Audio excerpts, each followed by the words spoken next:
El History en la educación. Bueno, el History en la educación es una exploración académica sobre el arte de narrar historias como herramientas pedagógicas transformadoras en los contextos educativos.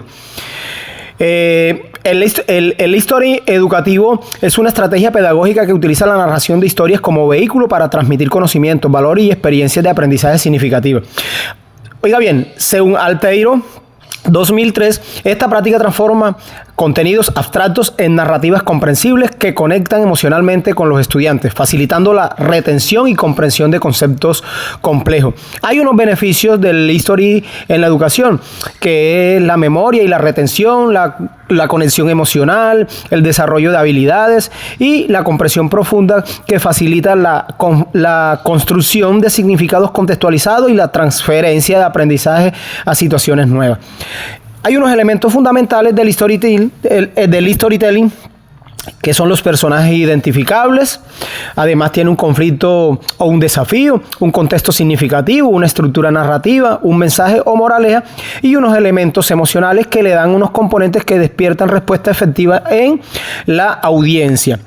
El modelo pedagógico o los modelos pedagógicos compatibles con el storytelling es el constructivismo, el aprendizaje colaborativo, el aprendizaje experiencial y la pedagogía crítica.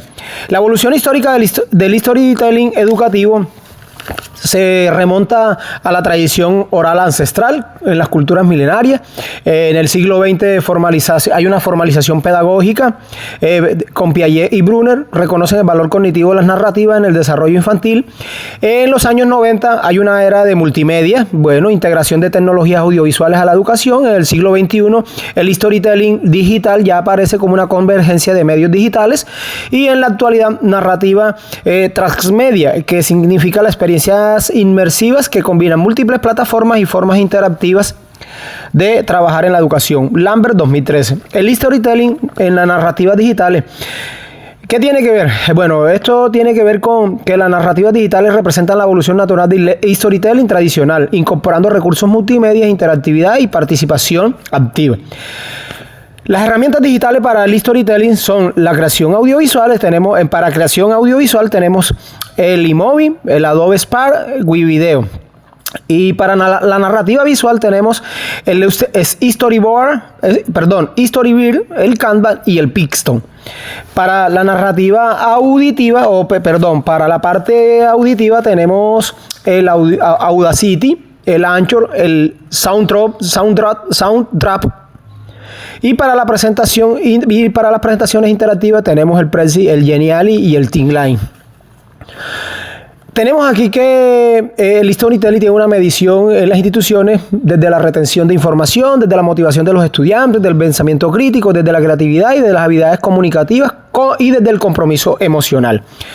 Para finalizar, queremos decir que la investigación académica respalda consistentemente la eficacia del storytelling como estrategia pedagógica transformadora. La versatilidad, porque hay una versatilidad metodológica, hay un potencial tecnológico y a la final unas recomendaciones que es el integrar el storytelling como competencia transversal en el currículo, capacitando a docentes en técnicas narrativas y herramientas digitales para maximizar su impacto educativo.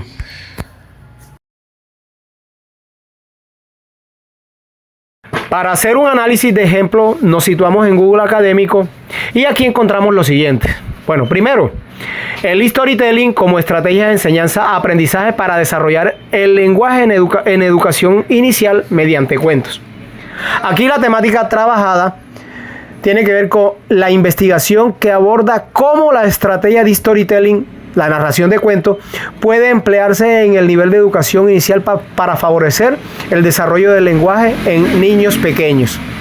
El objetivo de aprendizaje tiene que ver con analizar de qué manera el uso del storytelling contribuye al desarrollo del lenguaje en niños de educación inicial mediante cuentos y explorar la exposición de los docentes hacia su empleo.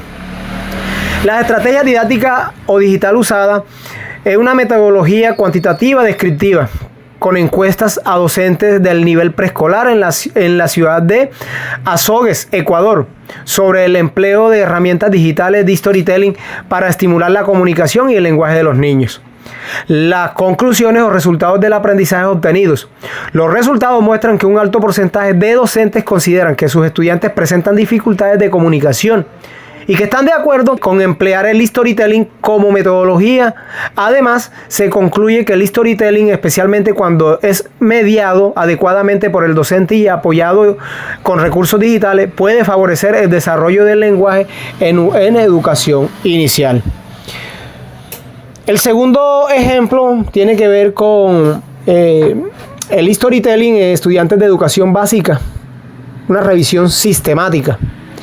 La temática trabajada, la utilización de la estrategia didáctica del storytelling, narración de historias, en estudiantes de educación básica, evaluando su impacto en el aprendizaje significativo, motivación, creatividad y reflexión, a partir de una revisión sistemática de estudio entre 2020 y 2024.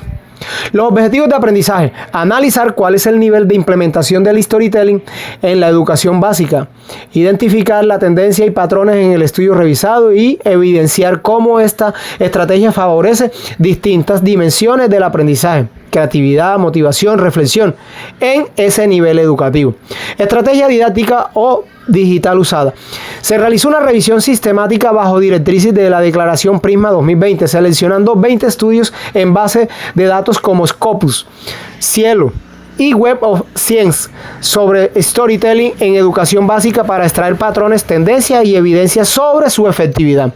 Las conclusiones y resultados de aprendizajes obtenidos. El storytelling se presenta como una estrategia educativa que potencia la motivación, la creatividad y la reflexión en estudiantes de educación básica. Al mismo tiempo, la efectividad depende de variables contextuales y metodológicos que deben ser consideradas para su aplicación exitosa. En un salón de clases de 10º grado, el ambiente era de apatía. El profesor había propuesto una conferencia sobre el libro Juventud en Éxtasis de Carlos Cuauhtémoc Sánchez, pero nadie parecía interesado. Las miradas estaban perdidas, algunos murmuraban con desgano, y la mayoría pensaba: ¿para qué hacer esto? Lo que nadie imaginaba era que el estudiante más callado, aquel que pasaba desapercibido y que incluso sufría burlas de algunos compañeros, estaba a punto de cambiar la historia. Sabemos que tenemos en 8 días la conferencia de Juventud en Éxtasis. Ojo, es un compromiso que tenemos con la institución y vamos a realizar esa conferencia no para repetir lo que está en el libro, vamos a hacer la conferencia para reflexionar sobre la dinámica y la temática que nos brinda el libro. A ver, ¿ustedes qué opinan?